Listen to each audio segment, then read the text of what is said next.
नमस्कार। भाग्योदय विचार प्रवाह श्रृंखला की 229वीं 229 कड़ी में आपका स्वागत है, अभिनंदन है। आज रविवार 13 अक्टूबर 2024 भाग्योदय फाउंडेशन की यह रविवासरीय वार्ता श्रृंखला। बंधुओं, हरियाणा विधानसभा के चुनाव बहुत बड़ी सीख देकर गए हैं। वहाँ के लोगों ने देश को बताया कि बांग्लादेश की घटना के बाद कुछ नेताओं द्वारा, विशेष रूप से मुस्लिम नेताओं द्वारा, भारत में भी वैसी घटना की पुनरावृत्ति होने की आशंका या यूं कहूं घोषणा करने से भारतीय मतदाता बहुत चौकन्ना हो गया है। वहाँ के छात्र यानी बांग्लादेश के छात्र विदेशी शक्तियों, अपने देश की विरोधी शक्तियों के द्वारा यूज कर लिए गए। यह भारत में भी करने की इनकी योजना है। यह संदेश न केवल हरियाणा बल्कि देश भर में चला गया। राष्ट्रीय छवि के लोग हजार हजार वोट पा पाए, ऐसी बुरी शिकस्त उनकी हुई जो अलगाववादी सोच के व्यक्ति थे।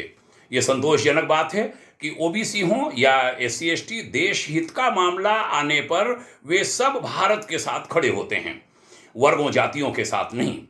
ऐसा ही होना चाहिए। ये विचार प्रवाह खूब बढ़ना चाहिए, हर घर तक, भारत के कोने कोने तक।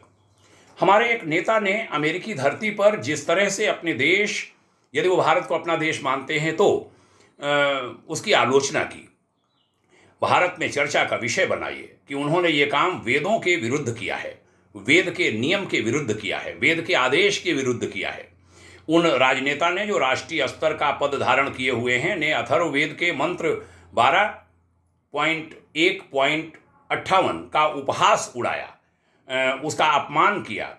उस श्लोक में कहा गया है, यद वदामि मधुमत तद वदामि यदीक्षे तद वनंति मां तिषि मानश्मि ज्योतिमान वान यान हंति दोधतः। बहन श्रीमती डॉक्टर शीला टावरी एक वरिष्ठ शिक्षाविद हैं। उनके पति भारत सरकार में सचिव सेवानिवृत्त हुए हैं। वह रोज एक वेद मंत्र का भावार्थ लिखती हैं, संस्कृत, इंग्लिश और हिंदी में।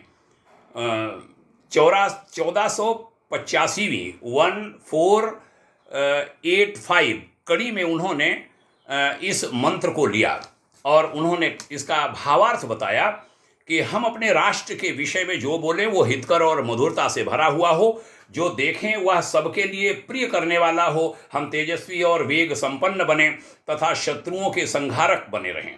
वेद ईश्वरीय नियमों का और सत्य धर्म का मार्ग बताते हैं। अपनी सृष्टि से प्रेम करेंगे तो उसके विषय में आप मधुर बोलेंगे। देश की ओर देखने का दृष्टिकोण आपका सकारात्मक होगा तो हमें उसकी अच्छी सकारात्मक परंपराएं, व्यवस्थाएं दिखेंगी। आज हमारी प्रवृत्ति बन चुकी है कि हम अपने ही देश की बुराई करते हैं। हम भूल जाते हैं कि देश की निंदा करना अपनी स्वयं की निंदा करना है और इससे हम वास्तव में अपने शत्रुओं की सहायता कर रहे होते हैं। वेदों के इस संदेश को हमें गंभीरता से लेना चाहिए। यह संदेश है वेद का उन राजनेता को जो बहुत बड़ा पद धारण किए हैं लोकसभा में और वह देश के खिलाफ दुनिया भर में विभिन्न जगहों पर, अमेरिका हो, चीन हो, वहाँ जाकर बोलते हैं। इससे उन्हें बचना चाहिए। कहना चाहूँगा कि देश हित में गंभीर बनना होगा, हम सबको सक्रिय भी बनना होगा, वो भी त्वरित सक्रियता अपनानी होगी। उन लोगों को जो देश का भला चाहते हैं, जो ऐसे लोगों से देश को सजग करना चाहते हैं। इसके लिए ज़रूरत है कि केंद्रीय नेतृत्व, ये जो पार्टियां हैं देश का हित चाहने वाली, और प्रांतीय नेतृत्व में दमदार और सक्रिय चिंतनशील व्यक्ति बिठाए जाएं। आम जन में ये बातें फैल रही हैं, यहाँ तक कि शक के दायरे में रहने वाले मुस्लिम समाज के युवा व्यक्ति भी बोलने लगे हैं कहीं हम लोगों को मिसयूज करके कुछ लोग राजनीतिक रोटियां सेकना चाहते हैं। ऐसे युवाओं को भाग्योदय फाउंडेशन के साथ मिलकर देशवासियों, खासकर अपने वर्ग में, उनमें काम करना चाहिए। उन्होंने इसकी पेशकश की है जागरूकता फैलाने की, इसकी मैं सराहना करता हूँ। बांग्लादेश तख्ता पलट के बाद हमारे देश के कुछ नेताओं में बड़ी खुशी थी। कुछ तो वो खुशी रोक ही नहीं पाए और बोल गए कि भारत में भी वह सब कुछ हो सकता है। सरकारों को तो अपनी मजबूरी होती है, वे कहाँ चुप रहें, कहाँ एक्शन लें, लेकिन जनता को सामने आना पड़ेगा, जागरूक होना होगा, अपना एक्शन तेज करना पड़ेगा। वो देश विरोधी बेनकाब होने चाहिए। उन्हें ऐसे त्याग दें जैसे हाथ का मैल, यह आज आवश्यकता है। हम भारतीय थल सेना के 2 मेजर जनरलों के साथ एक दिन बैठे थे।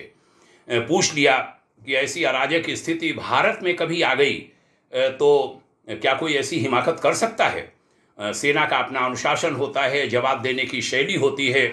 सो फुल मेजर जनरल की वर्दी में बैठे दोनों अफसरों में, सैन्य अफसरों में एक मेजर जनरल बोल उठे, अरे मिश्र जी भूल जाइए, ये बांग्लादेश नहीं है, ये भारतवर्ष है।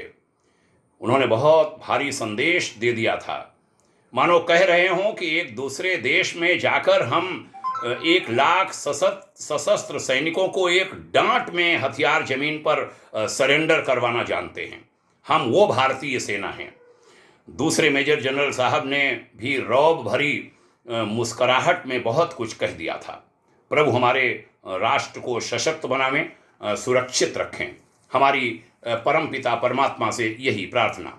हमारे देश को खतरा विदेशियों से नहीं है। यदि भारत के NSA श्री अजीत डोभाल के भाषण की एक लाइन कोट करूं तो कहूंगा कि भारत को खतरा भीतर बैठे गद्दारों से है। इन्हीं गद्दारों ने हर सदी में हर समय नुकसान पहुंचाया है देश को। जरूरत है कि ऐसे लोगों को बेनकाब किया जाए जो कुछ लालच आने पर देश के हितों को बेच देते हैं। ऐसे गद्दारों की पहचान की जाए और उनसे सावधान रहा जाए। जनता आगाह करने लगी है। हरियाणा चुनाव को ले लें, ऐसे सबक कईयों को जनता ने सिखाए हैं। धर्मनिरपेक्षता से भी भारत बहुत भारी हानि उठाता रहा है। सेकुलर होने का अर्थ यही हो गया कि देश के मूल धर्म के खिलाफ कौन कितना बोल सके। जो इसको रोके वह सेकुलर नहीं है। ये एक नई परिभाषा हमारे देश में सेकुलरिज्म की हो गई। भारत में इस धारणा को बदलना होगा, ठीक करना होगा। सच्ची धर्मनिरपेक्षता वह है कि अपने धर्म, अपने पंथ पर कट्टर रहते हुए दूसरे का उसी तरह सम्मान करें जैसा सम्मान हम अपने धर्म, अपने पंथ का करते हैं। दुख है कि भारत में ऐसा आज नहीं हो रहा। राजनीतिक पार्टियां बहुत नुकसान पहुंचा रही हैं देश का धर्मनिरपेक्षता की गलत व्याख्या करके। सर तन से जुदा जैसे शब्दों से यह देश अब बहुत चिढ़ने लगा है। ऐसा जो भी व्यक्ति बोल रहे हैं वे बहुत खराब काम कर रहे हैं। उनके हितैषी बनकर उनसे निवेदन करना चाहूँगा कि आप जाने अनजाने, चाहे अनचाहे अपना ही अहित कर रहे हैं। आप अपनी और अपनी भावी पीढ़ियों के हितैषी नहीं हैं। आप उनके हितैषी बनिए, शत्रु मत बनिए। ऐसे शब्दों से इस देश को अब जागरूक हो जाना चाहिए, सजग हो जाना चाहिए। ये बहुत बड़ी आवश्यकता है। हमने किसी की जिद को पूरा करने के लिए पूरा देश दे दिया था और निश्चिंत हो गए थे कि अब यहाँ शांति रहेगी। फिर वही अशांति, ये देश बिल्कुल अब उसका सामना नहीं करना चाहता और उसके लिए सभी लोग तैयार हो रहे हैं। शस्त्र और शास्त्र दोनों की पूजा करने का कल विजयादशमी का पर्व हमने मनाया है। विजयादशमी के पर्व पर शस्त्र पूजन किया जाता है। शस्त्रों का, शस्त्र और शास्त्र दोनों को लेकर के ये राष्ट्र आगे बढ़ना चाहता है। तो परस्पर क्लेश पैदा न करें, मिलकर के रहने की आदत डालें। ये बहुत आवश्यक है। वैश्विक स्तर पर बहुत कुछ ऐसा घट रहा है, जो गलतियां लोगों ने की उसके दंड मिल रहे हैं। हनुमान की शक्ति जागृत हो रही है। राम अब सब कुछ मर्यादा में ढाल देना चाहते हैं, मर्यादित कर देना चाहते हैं और उसके लिए विध्वंस भी करना पड़ेगा। तो उस निर्माण के लिए महाकाल करेंगे, वो समय आ गया है। इसलिए हम सब जागरूक हो जाएं, हम सब सजग हो जाएं। गलतियां न करें, गलतियां न करें, गलतियां न करें। आइए इस दिशा में हम सब एक साथ मिलकर आगे बढ़ेंगे, कदम उठाएंगे। ऐसे संकल्प के साथ आज की चर्चा का समापन। ये वार्ताएं अधिक से अधिक लोगों में पहुंचाने की महती आवश्यकता है, उसमें कृपा कर हाथ लगाइए। बहुत धन्यवाद, ढेर सारी शुभाकांक्षा। जय हिंद, शुभकामना। ओम शांति।